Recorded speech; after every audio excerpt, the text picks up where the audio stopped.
Just ഗംഭീര. ഭയങ്കര waiting ആയിരുന്ന ട്രെയിലർ. സത്യം പറഞ്ഞ ഇന്നലെ രാത്രി 2:30 വരെ ഇതിനു വേണ്ടി നമ്മൾ കാത്തി. ഞാൻ 3:30 വരെ. സോറി, 3:30 വരെ. അവസാനം എന്താ കോമഡി എന്ന് വെച്ചാ, ഇതിന്റെ ഇന്നലെ കൺസേർട്ട് ഉണ്ടായല്ലോ. കൺസേർട്ട് ഉണ്ടായപ്പോ ഇതിന്റെ ട്രെയിലർ അവിടെ പ്ലേ ചെയ്തിരുന്നു. അതൊക്കെ ആൾക്കാര് ഫോണിൽ ഷൂട്ട് ചെയ്ത്. അപ്പൊ നമുക്കത് കണ്ടിട്ട് കാണാതിരിക്കാനും വയ്യ. കണ്ടു കഴിഞ്ഞാൽ അത് പോകൂലോ. ഇതുപോലും കുറച്ചെടുക്കും, പിന്നെ വേണ്ട വേണ്ട വേണ്ട. പക്ഷെ അതിനകത്ത് കമന്റുകൾ ശ്രദ്ധിച്ചു. ആദ്യമായിട്ടാണ് ഈ ട്രെയിലറിന് വരെ ഇങ്ങനെ ഒരു അവസ്ഥ. കാരണം സാധാരണ സിനിമയാണ് കോപ്പി അടിച്ചിടുക, മറ്റേ ഷൂട്ട് ചെയ്തിടുക. ഇത് ട്രെയിലർ വരെ ഷൂട്ട് ചെയ്തിട്ട് ലീക്ക് ആക്കണം. സിനിമയാണ് ലീക്ക് ആവുക, ട്രെയിലർ ലീക്ക്. അയ്യോ, കൺസേർട്ട് തന്നെ കാണണോ. മഴ പെയ്തിട്ടും കൊട വെച്ചിട്ട് തകർക്കാറുണ്ട്. നമ്മുടെ പവർ സ്റ്റാർ ഒക്കെ നമ്മുടെ സാമുറായിസോടെ കട്ടാനൊക്കെ കൊണ്ടുവന്ന് പൊളിക്കായിരുന്നു പുള്ളി.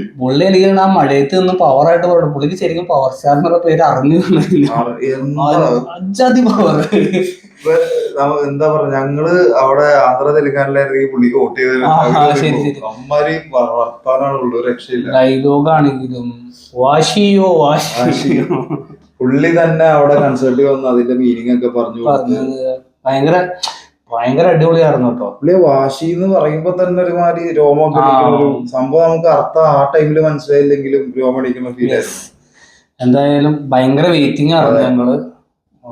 എല്ലാവർക്കും അറിയാം ഇതിന്റെ ആദ്യത്തെ ട്രെയിലർ ഒഴിച്ച് ബാക്കി എല്ലാം ഞങ്ങൾ റിയാക്ഷൻ ആദ്യം ഒരു ഗ്ലിംസ് ഹംഗ്രി സീറ്റ് അത് ഒഴിച്ചെല്ലാം ചെയ്തിരുന്നു. അതെല്ലാം ഞങ്ങൾക്ക് ഭയങ്കര ഇഷ്ടമായിരുന്നു. ശരിക്കും ഞങ്ങളുടെ ആ വീഡിയോസിന് ഭയങ്കര വ്യൂ ഉണ്ടായിരുന്നു. കാരണം അതും വീഡിയോ നല്ലതാ. എന്തായാലും സംഭവം ഇറങ്ങിയിട്ടുണ്ട്, കണ്ടു നോക്കാം നമുക്ക്. എന്താ പറയാ, ഒരു DC ഫാൻ എങ്ങനെ DC പടത്തിന് വെയിറ്റ് ചെയ്യോ, മാർവൽ ഫാൻ എങ്ങനെ മാർവൽ പടത്തിന്, അതുപോലെ കട്ട വെയിറ്റ്. ഒരു ആന്ധ്ര തെലുങ്കാനയിലുള്ള ഒരു പവൻ കല്യാൺ ഫാൻ എങ്ങനെ വെയിറ്റ് ചെയ്യോ, അതുപോലെ വെയിറ്റ് ചെയ്യാം. കാരണം പവൻ കല്യാൺ മാത്രം നമുക്കെല്ലാം പ്രോമിസിംഗ് ആയിട്ടുള്ള ആൾക്കാരാ. തമൻ, പിന്നെന്താ പറയാ, ഈ സുജീത്ത്, പുള്ളിയുടെ ആക്ച്വലി സാഹോ എല്ലാവർക്കും അക്സെപ്റ്റ് ചെയ്യാൻ പറ്റിയ, ഞങ്ങൾക്ക് എന്തായാലും അക്സെപ്റ്റ് ചെയ്യാൻ പറ്റിയ പടമായിരുന്നു. അപ്പൊ അങ്ങനെ വെച്ച് നോക്കുമ്പോ ഞങ്ങൾക്ക് ഭയങ്കര പ്രോമിസിംഗ് ആയിട്ടുള്ള പടമാണ്. നമ്മുടെ നവീൻ നൂലിയുടെ എഡിറ്റിംഗ് ആണ്, രവി കെ ചന്ദ്ര, മനോജ് പരമഹംസ ക്യാമറ, എല്ലാം കൊണ്ടും എന്തായാലും കണ്ടിരിക്കേണ്ട പടം എന്നുള്ള ഫീലുള്ള പടം. ഓരോ ലെവലിലും മികച്ചായിട്ട് പോകാനാണ് ഇതിന് ഏറ്റവും കൂടുതൽ ചാൻസ് ഉള്ളത്. കാരണം ഷോർട്ട് ഹിറ്റ് എന്നുള്ളൊരു ഫീലാണുള്ളത്. പക്ഷെ പറയാമല്ലോ, ഈ വർഷം വന്ന ആ ഫീലുള്ള എല്ലാ പടവും നമ്മൾ നിരാശപ്പെടുത്തിയിട്ടുണ്ട്. പിന്നെ ഇതിൽ എനിക്കൊന്നും പുള്ളി ഓൾറെഡി മറ്റു സംഭവമൊക്കെ പഠിച്ചിട്ടുള്ളതാണ്. ഓൾറെഡി ഒരു മാർഷൽ ആർട്ടിസ്റ്റ് ആയിരുന്നു. അതൊക്കെ അതിന്റെ സാധനമൊക്കെ വരും. അപ്പൊ അതിന്റെ ഇതുണ്ടോ? അപ്പൊ എങ്ങനെ നോക്കിയാലും പടം ഒരു ലെവലില് അടിപൊളി ആയിരിക്കും. എന്തായാലും വെയിറ്റ് ഈസ് ഓവർ. ഇനിയെങ്കിലും, കാരണം ഇന്നലെയൊക്കെ ഇറക്കാന്നുള്ള ട്രെയിലറാണ്, ഇപ്പോഴെങ്കിലും വന്നു. അത് ഞാൻ 2:30 വരെ ഞങ്ങളെല്ലാരും എഴുന്നേറ്റിരുന്നു. 2:30 കഴിഞ്ഞപ്പോ ഞാൻ പതിയെ ചാഞ്ഞു. ഇവരെല്ലാരും പിന്നെ 1 മണിക്കൂർ വെയിറ്റ് ചെയ്തു. ഇടയ്ക്ക് നോക്കാണ് കയറി വന്നു. അപ്പോഴൊക്കെ പുതിയ പുതിയ ക്ലിപ്പുകൾ, അവിടെ ഫോണിൽ ഷൂട്ട് ചെയ്ത ക്ലിപ്പുകൾ വന്നോണ്ടിരിക്കുക. പിന്നെ ഞങ്ങളൊന്ന് ഉച്ചവരെ വെയിറ്റ് ചെയ്യേണ്ടി വന്നു വരാൻ വേണ്ടി. അപ്പൊ എന്തായാലും നമുക്ക് കണ്ടു നോക്കാം അല്ലേ? കണ്ടു നോക്കിയിട്ട് നമുക്ക് ബാക്കി അതിന് ശേഷം പറയാം. ബോംബെയിലോ ഗ്യാങ് വാർസ് വന്ന് എല്ലാം കോട്ടിന് പൈസ ചെയ്തിട്ടാണല്ലോ. సత్యదాదా వైపు తిరిగాయి. అదారాణో సత్యనారాయణ వాడి చుట్టుపక్కలే ఎక్కడో దాక్కున్నాడు. ఇదే ప్రకాశ్ రాజ్ ആണല്ലോ, അർജുൻ ദാസ്. దాదా వరకు వెళ్ళాడు.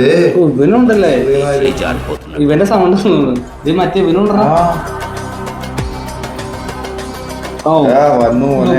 ഒരു രക്ഷയില്ല. വില്ലൻ പൊളിക്കൂടാ. నిలబడి గెలవడానికి మాత్రం ఒక్కడే. കട്ടാന വന്നു പോണേ. ആരാ കണ്ണാണ്ടാ.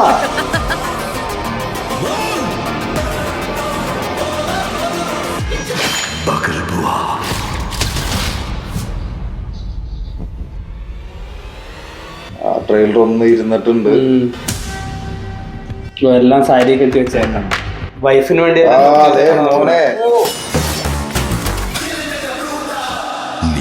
కావాలని కొందరు, చూడాలని ఇంకొందరు, చంపాలని అందరూ ఎదురు చూస్తున్నారు. ഓ ആ റോക്കി ബോയുടെ ബൈക്ക് പോലെയാണ്.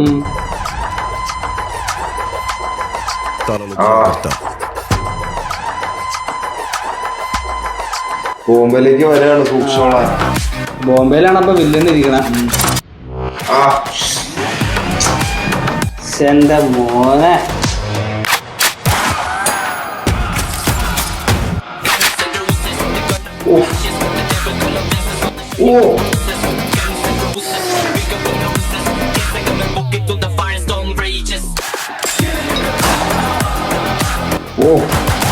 टाइगर है वो, बंगाल टाइगर।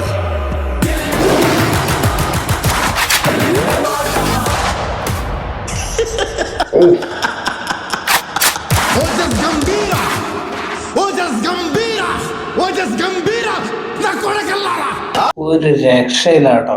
ഇത് എങ്ങനെ നമ്മള് വെയിറ്റ് ചെയ്തില്ലെങ്കിൽ ഭയങ്കര വർഷമായി പോയാലേ. ഇത്ര വെയിറ്റ് ചെയ്തതിന് ഗുണമുണ്ട് സാധനം, ഒന്നും പറയാനില്ല. അതായത് നമ്മൾ ഇത്ര ദിവസം ക്ലിംസ് ട്രേസർ ഇതെല്ലാം വെച്ച് നോക്കാൻ നേരത്ത് അതിനൊക്കെ മേളിൽ കയറിയിരിക്ക സാധനം. അത് സാധനത്തിന് ഈ ഓജിക്ക് എല്ലാ വീഡിയോസിലും ഓജിയുടെ വന്ന എല്ലാ വീഡിയോസും ഒരു പ്രത്യേക ഒരു ഫീൽ ഉണ്ട്. അതായത് നമ്മൾ KGF കാണുമ്പോ ഒരു ഫീല്, ഒരു പ്രത്യേക ഫീല്, അത് നമുക്ക് വേറെ പടത്തിനൊന്നും കിട്ടൂല. അങ്ങനെ ഒരു ഫീല് ഈ പടത്തിനുണ്ട്. എന്തോ വരാനിരിക്കുന്നു എന്ന് പറഞ്ഞ ആ ഒരു സെറ്റപ്പിലെ സാധനം പോണം. ഇനിയിപ്പോ പടം ഇറങ്ങി ഭയങ്കര മോശമാണെങ്കിൽ പോലും നല്ല കുറെ കിടുക്ക സീൻസ് ഉണ്ടാവുമെന്ന് ഈ ട്രെയിലറിൽ തന്നെ ഉറപ്പാണ്. അത് ശരിയാട്ടോ. അതായിരിക്കും തിയേറ്ററിൽ കണ്ടാൽ നമുക്ക് മോശം പറഞ്ഞ് ഇറങ്ങി വന്നാൽ പോലും സാധനം നമുക്ക് ടിക്കറ്റിന് വെറുത്തുള്ളതുണ്ടാവും. അല്ല 150 രൂപ കൊടുത്ത മുതലാവും. ഈ ഫസ്റ്റ് ടിക്കറ്റ് പോയത് 1,00,000. ഞാൻ കണ്ടായിരുന്നു. അല്ല ചിലവരൊക്കെ പറഞ്ഞ 150 രൂപ കൊടുത്ത് പടം കാണാനുള്ള പടം ഉണ്ടെന്ന് എനിക്ക്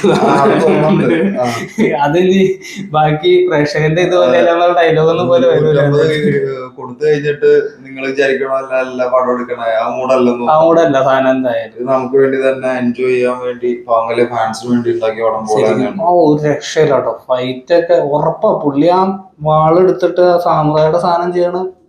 ആ വെട്ടുമ്പോ പുള്ളി കൊടുക്കണ ഒരു ഇതൊക്കെ ഉണ്ടല്ലോ, അത് പുള്ളി ചെയ്യണതിനൊരു രീതി ഉണ്ട്. നോട്ട് ലൈക്ക് ഇപ്പൊ സിനിമയിലെ ആക്ഷൻകാർ ചെയ്യണമല്ലോ, ശരിക്കും ഒരു മാർഷൽ ആർട്ടിസ്റ്റ് എങ്ങനെയാണോ അത് തന്നെ. കാരണം പുള്ളി ആക്ച്വലി അതായത് ആ ഒരു ബോഡി ലാംഗ്വേജ് പക്കയായിട്ടുണ്ട്. അല്ല അപ്പൊ വെട്ടുന്ന സാധനമൊക്കെ ഉണ്ടല്ലോ ആ പുള്ളിയുടെ ആംഗിളൊക്കെ പോ ഒരു രക്ഷയില്ല. കാരണം ഇപ്പൊ ആക്ഷൻ മൂവിയിൽ ആക്ഷൻ ചെയ്യുന്ന ആൾക്കാരൊക്കെ ചെയ്യും അതൊക്കെ, പക്ഷെ അതിന് ആ ഒരു സ്വാഗ് ഒരു ഫീല് വരില്ല. അത് പുള്ളി കുറെ വർഷങ്ങളായിട്ടുള്ള ഇതൊക്കെ ഉണ്ടാവുമായിരിക്കും പുള്ളിയുടെ. എന്തായാലും കാണണം, നിങ്ങള് കണ്ടാ മനസ്സിലാവും. ഇനിയും കാണാൻ തോന്നുന്നു. ഇനി കാണണം. ശരിയാ, കാണാ. പുള്ളി ബോംബെ ചെന്ന് ഇറങ്ങി കഴിഞ്ഞിട്ട് ഇവര് ഒരുമിച്ച് 5 പേരും വന്ന് ഷൂട്ട് ചെയ്യണ സാധനം കാണുന്നുണ്ടല്ലോ. ഓൾറെഡി വാണിംഗ് കൊടുത്തിട്ട് ഓമിക്ക് വാണിംഗ് കൊടുത്തിട്ട് ഉള്ളി തന്നെ പിന്നെ തകർക്കും. വില്ലൻ വേർക്കും, പക്ഷെ വില്ലൻ പൊളിക്കും. പൊളിക്കുകയും ചെയ്യും, വേർക്കുകയും ചെയ്യും. അല്ലെങ്കിൽ തന്നെ മറ്റേ ഇമ്രാൻ ഹാഷ്മി നൊസ്റ്റോയില് നിൽക്കാണ്. ഈ അടുത്ത് ഇൻസ്റ്റ ഫുള്ള് ഇമ്രാൻ ഹാഷ്മിയാണ്. മറ്റേ ബാസ്റ്റേഴ്സ് ഓഫ് ബോളിവുഡ് വന്ന പിന്നെ അതിനകത്ത് ഇമ്രാൻ ഹാഷ്മിയുടെ ക്യാമിയോ ഞാൻ കണ്ടായിരുന്നു. കുറച്ച് ഷോർട്സ് ആ ക്യാമിയോ വന്ന പിന്നെ ഇൻസ്റ്റ ഫുള്ള് ഇമ്രാൻ ഹാഷ്മിയാണ്. നമുക്കൊക്കെ എന്ന് പറഞ്ഞാൽ നൊസ്റ്റോ ഉള്ള ഇമ്രാൻ ഹാഷ്മി. അത് പറയണ്ട, മോനെ. അപ്പൊ അത് ഈ പടത്തിലും കൂടെ കണ്ടു കഴിയുമ്പോണ്ടല്ല പൊളിക്കും. എന്റെ അഭിപ്രായത്തില് നമ്മുടെ ചില ഡയറക്ടേഴ്സും ഒക്കെ പടങ്ങളില് റെട്രോ സോങ്സ് വെക്കൂലേ, അതേ നടന്മാരുടെ ഹാഷ്മിയുടെ ഒരു സാധനം വെക്കണം. ഉണ്ടാവും. ആ ഒരു സാധനം വെച്ചാ പോലെ എന്തോരം പാട്ടുകളാ പുള്ളിക്ക് ഓർമ്മ കൊടുത്ത കിടുക്കനായിരിക്കും. സുജിത്ത് വെച്ചിട്ടുണ്ടാവും നമുക്ക് വിശ്വസിക്കാതല്ലേ. അല്ല പുള്ളി ഭയങ്കര ഗണ്ണിനെ ബേസ് ചെയ്തിട്ട് അതാണ് ഈ ഗൺ ആൻഡ് റോസ് എന്നുള്ള സാധനം വന്നേക്കണ. പുള്ളി ഗണ്ണിന്റെ എന്തോ ഭാഗമായിട്ടുള്ള സംഭവം. ആ ഫ്ലൈറ്റിന്റെ ഏരിയ അവിടെ ഉള്ള സംഭവം കാട്ടുന്ന സംഭവങ്ങളൊക്കെ അങ്ങനെയാവും. എന്തുകൊണ്ട് മേ ബി ഇവര് ആദ്യം ബെസ്റ്റ് ഫ്രണ്ട്സ് ആയിരുന്നായിരിക്കാം. അങ്ങനെ ആയിരിക്കാം. ചിലപ്പോ അർജുൻ ദാസിന്റെ മനസ്സിലായില്ല. അത് മാത്രം ഒരു പാവം കല്യാണിന്റെ ചെറുപ്പമാണോ എന്താണ് സംശയം, ഒന്നും മനസ്സിലാവണില്ല. അർജുൻദാസ് മറ്റേ ഇടിക്കുന്ന മാത്രമൊക്കെ കാണിക്കും. ആകെ കുറച്ച് ചെറിയ ഷോട്ട് മാത്രമേ ഇത് കണ്ടു. യാതൊരു പിടിയും കിട്ടില്ല അർജുൻദാസിന്റെ എന്താ സംഭവം എന്നുള്ളത്. ബാക്കിയൊക്കെ നമുക്ക് ഏകദേശം വില്ലനാരാ എന്തായിരിക്കും എങ്ങനെയാന്നുള്ളതൊക്കെ നമുക്ക്. എന്തായാലും നായകനെ എലിവേറ്റ് ചെയ്യാനുള്ള ആളുണ്ട്. മറ്റേ സലാറിൽ ഇന്റർവെല്ലില് പുള്ളിക്കാരിയാണ് എലിവേറ്റ് ചെയ്തത്. സലാർ പുള്ളിക്കാരി ഉണ്ട് ഇതിനകത്ത്. ശരിയാ. പുള്ളിക്കാരിയുടെ റോൾ എന്തായാലും ശക്തമായിട്ട് റോളായിരിക്കും. പുള്ളിക്കാരി അങ്ങനത്തെ റോൾ. പുള്ളിക്കാരി പണ്ടത്തെ ഒരു താഴ്പടം കണ്ടു വിശാലിന്റെ. ഞാൻ കണ്ടിട്ടുണ്ട്. പുള്ളിക്കാരി വില്ലത്തിയായിട്ട്. പുള്ളിക്കാരി ഒരു ക്രഷ് ആയിരുന്നു എന്റെ. അതായത് മറ്റേ ചിലവർക്ക് മറ്റേതോ ഹൊറർ സ്മൈലോ അങ്ങനെ വേറൊരു സാധനം പറയും, ചിലവരുടെ ചിരി, ആ ഒരു സംഭവമില്ലേ പുള്ളിക്കാരിക്ക് ആ സാധനം ഉണ്ട്. അത് ചിരിക്കുമ്പോഴായാലും നോട്ടത്തിലായാലും നമുക്ക് ആ ഒരു വില്ലത്തിയുടെ അല്ലെങ്കിൽ വില്ലന്റെ സാധനം വരുന്നുണ്ട്. ഭയങ്കര പുള്ളിക്കാരിക്കാണ്. എന്തായാലും ഒരു രക്ഷയില്ല കേട്ടോ. ഭയങ്കര ഇത് ഇപ്പൊ ഞങ്ങള് കുറച്ചു മുമ്പ് ചെയ്ത കാന്താരെ പറഞ്ഞവര് അതുപോലെ തന്നെ എക്സൈറ്റ്മെന്റ് ഉള്ള സിനിമയാണ്. 25-ാം തീയതി എന്തായാലും കാന്താരക്കാളും എക്സൈറ്റ്മെന്റ് ഉണ്ട്. കാന്താര ഓക്കെ, നമ്മൾ അതിന്റെ സെക്കൻഡ് പാർട്ടാണ്. ഇത് എക്സ്പീരിയൻസ് ചെയ്യാത്തൊരു വേൾഡാണ്. ഇതിലേക്ക് കയറി ചെല്ലുമ്പോൾ എങ്ങനെ ഉണ്ടാവും എന്തൊക്കെ പറഞ്ഞാലും ഞാൻ പറഞ്ഞ മ്യൂസിക്കിന്റെ കാര്യത്തിലും ഒരു രക്ഷയില്ല, കോംപ്രമൈസ് ഇല്ലാത്ത രീതിയിലാണ് നമ്മൾ കണ്ടത്രേ. അപ്പൊ എന്തായാലും തിയേറ്റർ കൊലുക്കും. മ്യൂസിക് ആയിട്ട് കണ്ണടച്ച് പടം കണ്ടാലും അമ്മാതിരി. ഇതിനകത്ത് മറ്റേ ഫയർ സ്റ്റോം അല്ലേ കേൾപ്പിച്ചേക്കണ? ഫയർ സ്റ്റോം വേറൊരു ഋതത്തിലിട്ട കേൾപ്പിച്ച അതും കിടക്ക. ഒരു രക്ഷയില്ല മക്കളെ, ഒരു രക്ഷയില്ല. എന്തായാലും സാധനം തകർക്കും. 25-ാം തീയതി ഇതായിട്ട് ഞങ്ങൾ ഇനിയും വരും. അതെ, നല്ലൊരു പായസവും പഴവും കൂട്ടി സദ്യ സന്തോഷത്തില്. യെസ്, എന്തായാലും 25-ാം തീയതി വരെ ഞങ്ങൾ വെയിറ്റ് ചെയ്യുന്നു ഇതിനു വേണ്ടി. ഞങ്ങള് ബുക്ക് മൈ ഷോയിൽ ഇൻട്രസ്റ്റ് ഒക്കെ കൊടുത്തു വെച്ചേക്കാണ്. എപ്പോ വരും ടിക്കറ്റ് വന്ന് അപ്പൊ തന്നെ ബുക്ക് ചെയ്യാൻ പോയി കാണാം. എന്തായാലും കൊള്ളാട്ടോ, നിങ്ങളും ഇത് കാണാം. Must watch. യെസ്, അപ്പൊ എല്ലാവരും സബ്സ്ക്രൈബ് ചെയ്യാം.